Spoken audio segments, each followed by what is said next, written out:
Bonjour à tous et bienvenue sur Monaco Info. Nous sommes le mardi 14 janvier. Voici les titres qui seront développés dans ce journal. Vivre mieux, tel était le thème de deux conférences qui se sont déroulées ce samedi à l'hôtel Méridien Beach Plaza. Nous reviendrons sur les enjeux de la rencontre Monaco-PSG ce mercredi, match en retard du championnat de Ligue 1, 3 jours seulement après le très beau match au Parc des Princes qui a abouti à un match nul, 3 partout. La 5e édition du Trophée du Rocher de danse sportive s'est déroulée samedi dernier à l'espace Léo Ferré. Retour sur cette compétition.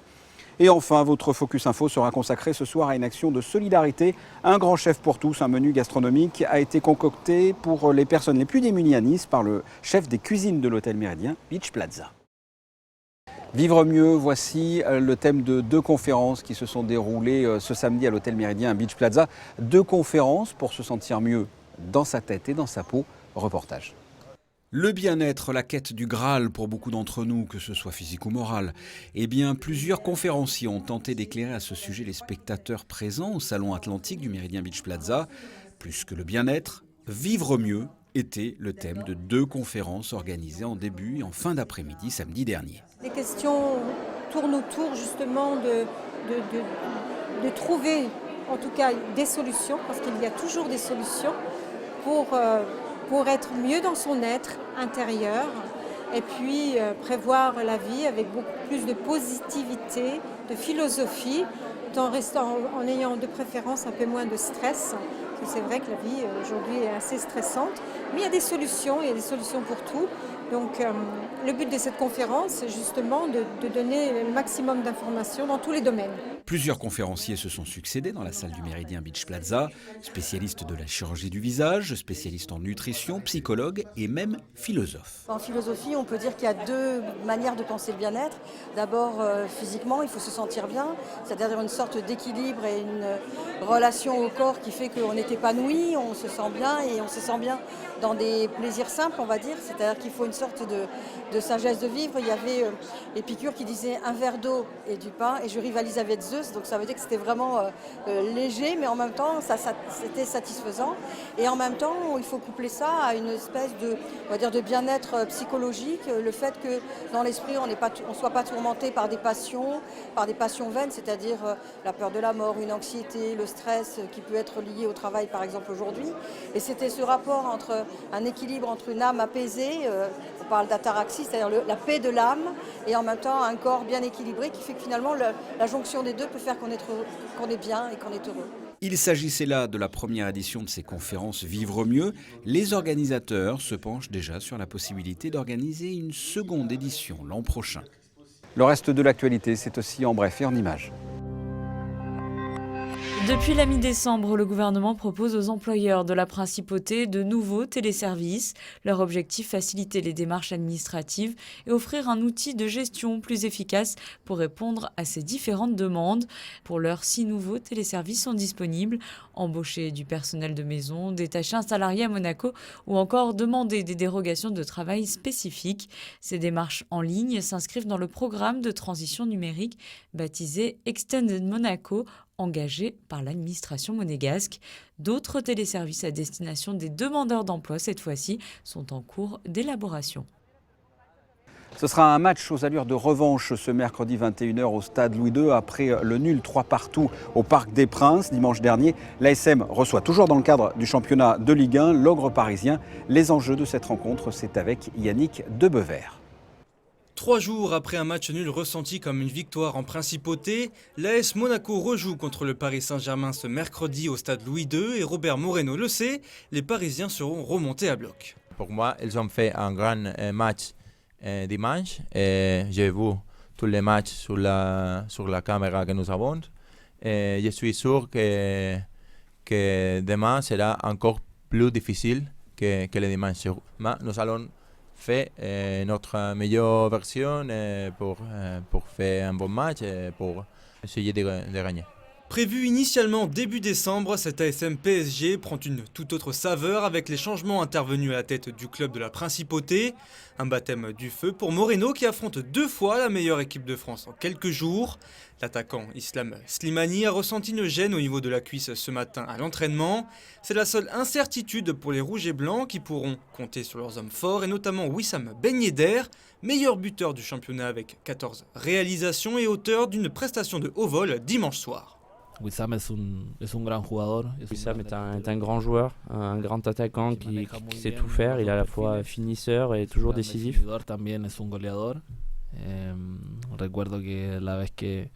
C'est vrai que lorsque je l'affrontais contre Séville, c'était toujours des matchs très difficiles. Conscient des ajustements défensifs, Moreno pourrait opérer quelques changements dans son dispositif. Objectif, encaisser moins de buts et triompher face au Paris Saint-Germain, chose qui n'est plus arrivée depuis 3 ans et demi. La 5e édition du Trophée du Rocher de danse sportive s'est déroulée samedi à l'espace Léo Ferré. Une manifestation qui a réuni petits et grands. Nous y étions, reportage. Samba, cha-cha-cha, rumba, paso doble et jive pour les danses latines, valse lente, tango, valse viennoise, foxtrot et quick-step pour les danses standards. Voici ce qui a été proposé toute la journée de samedi à l'espace Léo Ferré à l'occasion du 5e Trophée du Rocher de danse sportive, une compétition nationale française sous l'égide de la FFD qui s'est étendue même vers les clubs transalpins.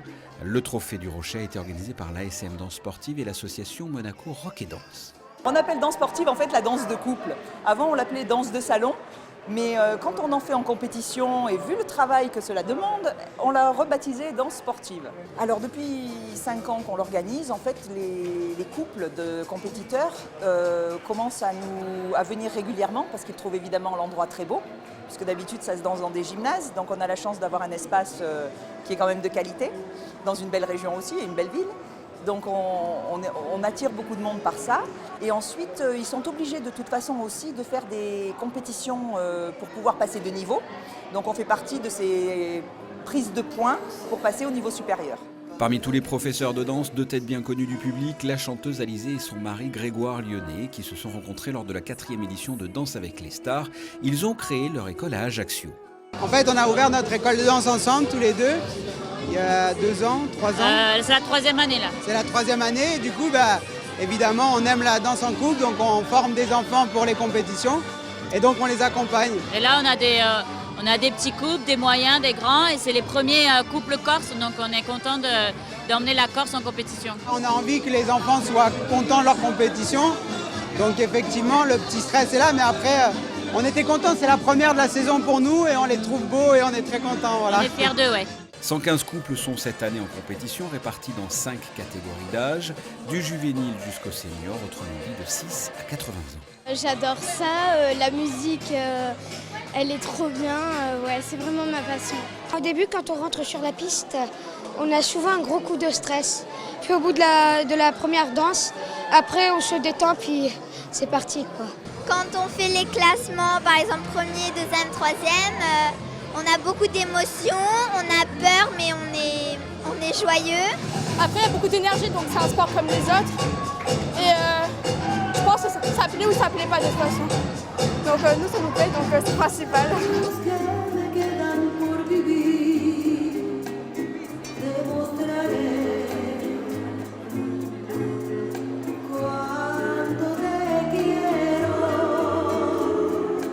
Petits ou grands, amateurs ou professionnels, vainqueurs ou pas, peu importe, ils se sont tous mis sur leur 31, maquillage et paillettes pour les filles, pantalons moulants et gomina pour les garçons.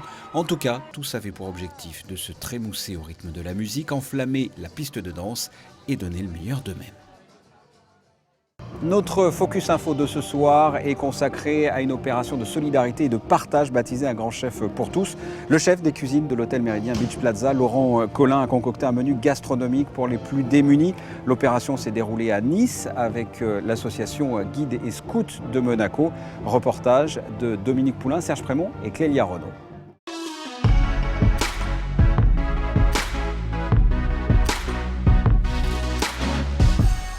Derrière ces murs situés dans le quartier du port de Nice, c'est l'effervescence. Tout le monde s'affaire dans la cuisine du Fourneau économique, l'association humanitaire d'entraide créée en 1906 par un membre de la société Saint-Vincent de Paul. Laurent Collin, le chef exécutif des cuisines de l'hôtel Méridien Beach Plaza de Monte-Carlo, accepte de devenir le grand chef pour tous 2020. La recette est simple. Le chef concocte un repas pour les plus démunis, pour les personnes sans ressources ou ne disposant que de faibles ressources. Au menu, entrée, plat et dessert. Ce midi, on a une petite entrée nordique avec du saumon fumé, des crevettes. Ensuite, on a une crème de champignons au marron. On a un poisson, un lieu cuit avec des épices, avec des légumes couscous, de la semoule et un Paris-Brest en dessert. Tout le monde n'a pas la chance que nous, on a dans l'hôtellerie de luxe, de pouvoir côtoyer, d'avoir les moyens de faire des choses extraordinaires et que la solidarité, c'est le partage, c'est la convivialité aussi. Et on se doit, c'est pas parce qu'on est chef d'un hôtel de luxe, de ne pas penser à tout le monde. Donc celui qui met les tomates, il y en a un qui suit derrière avec un autre produit. Comme ça. Voilà, on avance. Ce repas est rendu possible grâce à l'association des guides et scouts de Monaco, qui chaque année, au cœur de l'hiver, mène cette action de solidarité pour offrir un moment de douceur, de joie et de chaleur humaine dans des vies qui en manquent parfois cruellement. C'est une idée qui a germé à l'occasion d'une maraude de Noël. À l'époque, c'était les pionniers Caravelle, donc la branche des 14-17 ans, qui ont distribué des sandwichs et qui ont regretté qu'on ne fasse pas un repas de fête pour ces personnes qui viennent chercher à la fois de la nourriture mais aussi du réconfort. Et l'idée est partie comme ça. Il y avait à l'époque des élèves qui étaient au lycée technique et hôtelier et donc ils en ont parlé à leur prof, à leur professeur de l'école hôtelière qui a contacté un chef et c'est parti comme ça sur la première édition. Les professionnels du secteur hôtelier de la Principauté se sont également mobilisés, ainsi que des enseignes de l'alimentation. Ce sont eux qui ont donné les ingrédients. Les scouts composent la brigade du chef, ils mettent les petits plats dans les grands et s'exécutent sous les ordres de Laurent Collin et de Robert Larigny, ancien professeur d'hôtellerie et coordinateur du projet. Ils sont appliqués, ils sont motivés, ils sont enthousiastes comme on l'est à leur âge, c'est pour ça qu'ils sont là. Et ça fait la 7e fois qu'on fait cette opération, depuis 2014. Et ça a toujours autant de succès auprès des jeunes, pour eux ça les marque, ils se rappellent pendant longtemps de cette journée. Donc c'est très positif, c'est pour ça qu'on le refait souvent. Voilà. Ils sont du métier ou pas? Alors quelques-uns sont du métier, des anciens qui sont revenus, là, qui ont déjà, sont dans la vie professionnelle et qui donnent un coup de main aux plus jeunes qui sont des néophytes. Hein. Vraiment, il y a peut-être des futurs cuisiniers, mais pour l'instant, ils sont là pour aider. Rien à voir avec une soupe populaire classique. Laurent Collin veut donner un sens à son action en conciliant talent et générosité, en ajoutant la solidarité à son menu. Le prix payé n'a rien à voir avec la façon de faire. Je veux dire, on est aussi sérieux pour ce genre d'événement que pour un dîner de gala avec tous les sommités de Monaco. Je veux dire, on se doit d'être comme ça. Je veux dire, encore une fois, quand je travaille ici, je travaille comme si c'était pour ma famille. Et quand je travaille à l'hôtel, je cuisine aussi comme si c'était pour les miens. Donc on est là pour faire plaisir. Donc il n'y a pas de niveau dans le plaisir, on fait plaisir. Avant l'arrivée des premiers invités, la salle est décorée. On est en train de colorier pour décorer la salle. Ça va être quoi ces décorations? En fait, ça va être il a pas donné papier. C'est ça. En fait, ça va faire une affiche. Ça va faire une grande affiche, une affiche composée. Lumière tamisée, belle vaisselle, tout est fait pour recréer une atmosphère de grand restaurant. Le chef coordonne, tel un chef d'orchestre, sa brigade.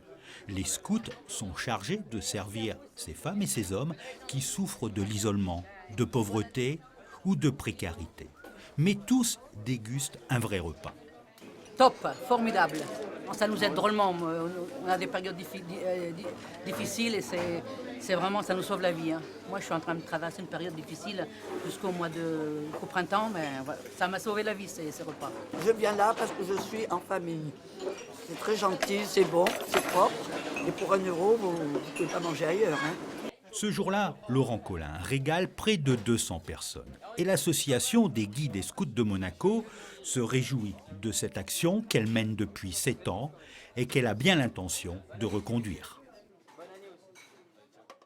Quel temps va-t-il faire cette semaine et ce week-end? Voici la météo.